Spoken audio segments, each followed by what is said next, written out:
I took revenge on a cheating ex and I went overboard. So recently, I found out that my ex had a flirtatious relationship at work with one of her managers at a restaurant she works at. This involved sexual dirty talking while on the shift, sexual compliments and photo sharing and plans to hang out. I found out and told her not to text the other guy again and block him. Well, something told me to check her phone again, and it didn't take less a full day for her to respond back to his texts on iMessage, thus continuing the contact of cheating on me. What's worst is how she described getting caught by me to be hilarious, funny, and that she'll reach out to this guy when we're done. She made me sound like a doormat, a joke, an option, as if everything we had was a plaything for her to play with. Feeling emasculated, embarrassed and surprised she could ever talk about me like this to another man, I posted her incriminating screenshots to her social media feeds, Instagram and Snapchat stories since I had access to the accounts, and sent those screenshots to the guy she was cheating on me with and her boss at work since she was doing it with another manager at the restaurant. I also sent them to her mother as she was texting this guy the whole week I was helping her mother move to her new home. The guy responded immediately, and her boss and mother has yet to respond. She later called me back to apologize about the ordeal, but the damage was already done and I broke the news to her about what I did and to screw her. I think I went overboard as this is something I never done. Take revenge on someone by screwing them over. Update. I've seen that her boss has looked at the message I sent her of my ex cheating at work on the job with another restaurant manager. The boss hasn't replied yet, but she definitely knows now. Time will tell if she'll continue to be working there. Update 2. Apparently, she still has her job from the restaurant and she's doing damage control from the social media posts. Update 3. She replied back to me, letting me know the developments I about posted learning before and that only a person like me would care to see that happen. The conversation turned in a really ugly name-calling match. The damage has already been done. I'm being spiteful and I'm done talking with her. I'm going to desperately seek therapy and work on myself for the better. I didn't expect this to blow up, but I appreciate the advice all around. She never wanted me or deserved it all. Update 4. I contacted the owner and showed him pictures of what happened. He legally said he can't get involved for situations that happened outside the restaurant. The screenshots clearly show her and the manager sexually flirting during the workday on the hour. I don't think he really wants to get involved. We live in an at-will employment state, meaning the employer can fire you for a reason other than an illegal one. So, as uncomfortable as it is for her, the owner, GM, the manager she cheated with, unfortunately she'll keep her job, but boy, it'll be uncomfortable working there. Final update. The guy she managed to cheat on me with is a single father, co-parenting a son with another woman. I found out who the woman was and showed her all the screenshots. Unfortunately, she saw them texting each other for well over a year ago and that she told him to not text her anymore because she doesn't want him hanging out with anyone that doesn't like the mother of their son. My ex-girlfriend knew her and was extremely rude and snobbish with her. They're not together anymore, so she didn't know the exact lengths of their relationship, however she knew that texted each other a lot. To no surprise, their relationship also ended because he was also cheating on her at the same restaurant with another woman that worked there while their son was extremely young. For all the talk about how my ex-GF didn't want to be a single mother and how she despised her father for cheating on her mother while she was pregnant, she sure loved playing the role as the other woman. Top comments? First comment, well, you didn't release nudes. So you're in the clear with that one. I've heard a saying once, it went something like, if something can be destroyed by the truth, it wasn't meant to be. If she didn't do anything wrong and you went overboard, she wouldn't be ashamed. Second comment, yep, I think this falls in the don't do anything you wouldn't want printed in the newspaper category. While we're taking grandma's advice, don't get tattooed anywhere a judge can see. And spend extra money on the things that go between you and the ground, such as shoes, tires, and your mattress. Edit. An award! Oh, thanks third comment. Expensive shoes last a lot longer, and leather shoes with leather soles can often be resoled, which is less expensive than buying new ones. Another thing that makes shoes, boots, and other leather goods last longer are leather cleaners, conditioners, and polishers. I have a whole kit including brushes, suede water protectant spray, and suede brushes. Everything bought individually and kept in a plastic bin. Fourth comment, my ex was a waitress at a members-only exclusive restaurant in downtown San Diego. Everyone was fucking everyone. I think it's pretty common in the restaurant industry. Her co-worker told me she was banging one of the servers. I confronted her. She didn't bother with denials or even to downplay it. She said that after work, they all would go downstairs to another bar and unwind and get tipsy, and thing just happened. That was 5 years of wasted time. It really did a number on my self-esteem for a minute. Fortunately, I met the love of my life 2 months later, and now we've been married 25 years with no cheating. There is life and love after this. Be encouraged. Fifth comment, yeah, this is how my best friend lost her marriage. Her husband, despite holding a full-time job, insisted on continuing his employment as a server at a local restaurant for the tips. He was banging one of the waitresses for at least 3 years, and probably would have continued if my friend hadn't found D*** pics on his phone while on a family vacation. Another comment, my wife and I attended an average local gym in San Diego. Everybody was fucking. Never liked the gym. Never felt like I fit in. Turns out 2 of the trainers had a thing for my wife, and she had an affair with one. Reconciled for meow. New gym. Better people. Sucks for both of us. Glad you found a new love and have 25 years together. Story 2. I unintentionally have the best cheating ex-revenge story ever, and I hate myself for it. I was in a relationship with this girl when we were both in high school. Our relationship was very toxic, and I now realize that a lot of that was me. I would get insecure and jealous over every little thing that she tried to do and would try to stop her from pursuing the things she likes because of this. One of the things she really got into was modeling. She started doing photo shoots with a pretty well-known photographer in our area, and this made me very upset at the time.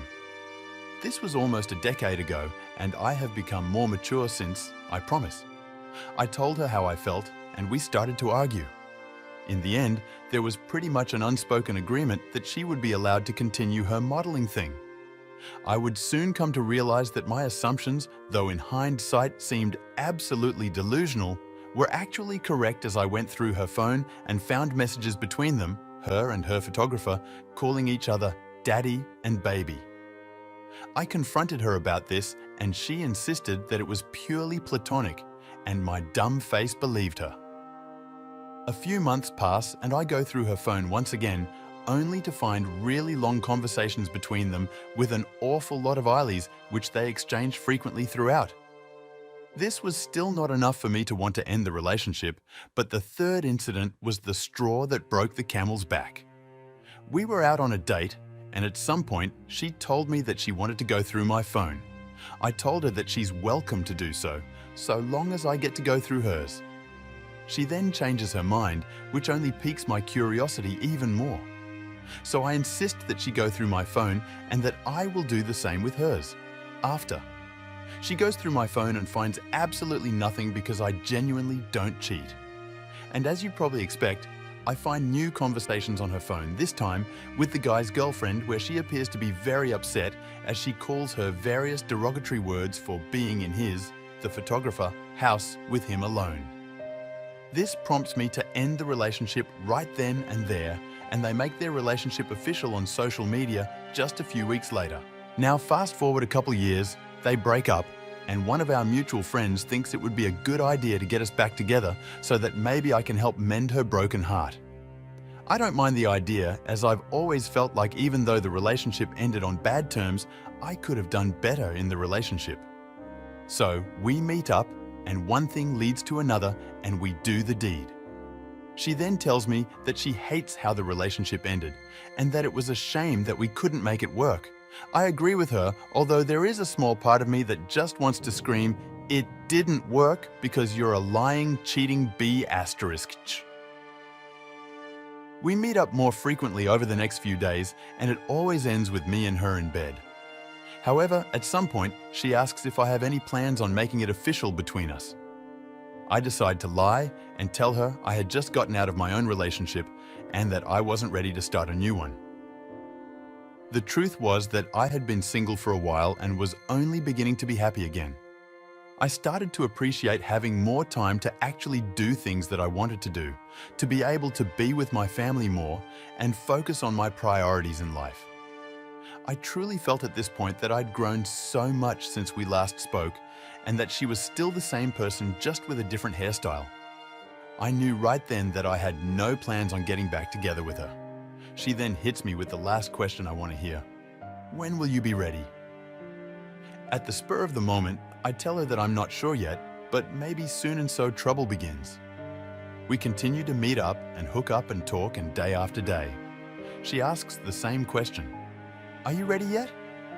You know when you're on a really long road trip and the kid at the back is constantly asking, are we there yet? And you just want to turn the van around and tell them we're not going anymore because of them, just to make them feel shastriskty? Well, it was something like that. I couldn't take it anymore and just wanted to shut her up. But instead of telling her the truth, I told her something else entirely. I told her that this was all an elaborate ploy by me to get revenge on her for cheating all those years ago, and that I had been waiting for an opportunity to screw her over. I told her that I didn't care about her at all and that she was delusional for thinking I would ever get back with her after what she had done. Of course, this conversation ends with her in tears, and I drop her off at our mutual friend's place and we never talk again. It has been a few years since, and I still feel guilty knowing that she was probably in a very vulnerable state and that I had made her feel even worse. I would very much like the opportunity to tell her the truth, that I had pretty much forgiven her for what she did even back then, and that I understand that I was also very toxic during our relationship, but that's not happening because she blocked me on all socials, and the last thing I want is to drag our mutual friend into anything involving her ever again. Idiot. I understand that the whole cheating thing maybe sort of justifies what I did to some people, but I was already pretty much over it at that point and was at first genuinely willing to give it a shot again. You might argue she deserved it, but I just feel bad knowing there were better ways to let her down, but I just wasn't brave enough to deal with it. Top comments? First comment. When it comes to people who cheat or willingly get into a relationship with someone already in one, you'll find the Reddit hive mind automatically makes them irrefutably and undeniably cartoon levels of evil. While it was a dick move the way you ended it the second time, if she killed it by constantly asking, then you would have been in the right to just say so. Let her know that it was on her, and that while you were willing to try, her desperation and pushiness dissolved any potential interests you had in her. To be fair, you probably wouldn't have wanted someone who was still into manipulation to come back into your life anyways. Enjoy your freedom, keep working on yourself, and just be honest with people from the get-go. Life will be much easier that way. Second comment, don't even bother. She screwed you over and you let her know how you felt at the time. It was brutal, and I know two wrongs don't make a right, but man, at least she knows how badly it hurt you. You shouldn't feel guilty. Accept what happened and don't look back. Enjoy your new life. Third comment, you seem like a nice person with a good head on your shoulders. Cheating is terrible, but I think you handled this with a lot of grace. You were genuinely taken advantage of, and that's not cool, and true, what we say can hurt people. And likely, she will think about what you said to her for the rest of her life and either never cheat on anyone again, or your voice will ring in her ear every time she does it again. Don't feel bad. Even if you didn't mean what you said, she still needed to hear it. Fourth comment, you weren't toxic back then, you were suspicious. And rightly so, she cheated on you. Your subconscious instincts picked up on the clues. At worst, you were prone to getting too worked up and aggressive. Perfectly normal for a young man just learning how to handle relationships. But you pegged her dead on accurate right from the start. You just didn't know how to handle it. And you were right not to want to get back into a relationship with her again. She clearly has a pattern. She hops from sack to sack, thinking that if she keeps the hole between her legs filled, it'll fill the hole in her heart-soul. Your revenge, however unintentional, was well earned by her. And maybe it'll teach her a valuable lesson about how to take some time between relationships to reflect on what she did wrong and learn to be a better person. Or she'll just go on a feminist cry rant with all her girlfriends about what evil monsters all men are and blah blah blah. But I try to be a glass half full kind of guy sometimes. So let's hope she learns a valuable lesson from all this. If nothing else, don't cheat. Fifth comment. This is surprisingly accurate to how I felt at that time, and I didn't even realize it. The constant pushing was definitely what ruined it for me now that I think about it.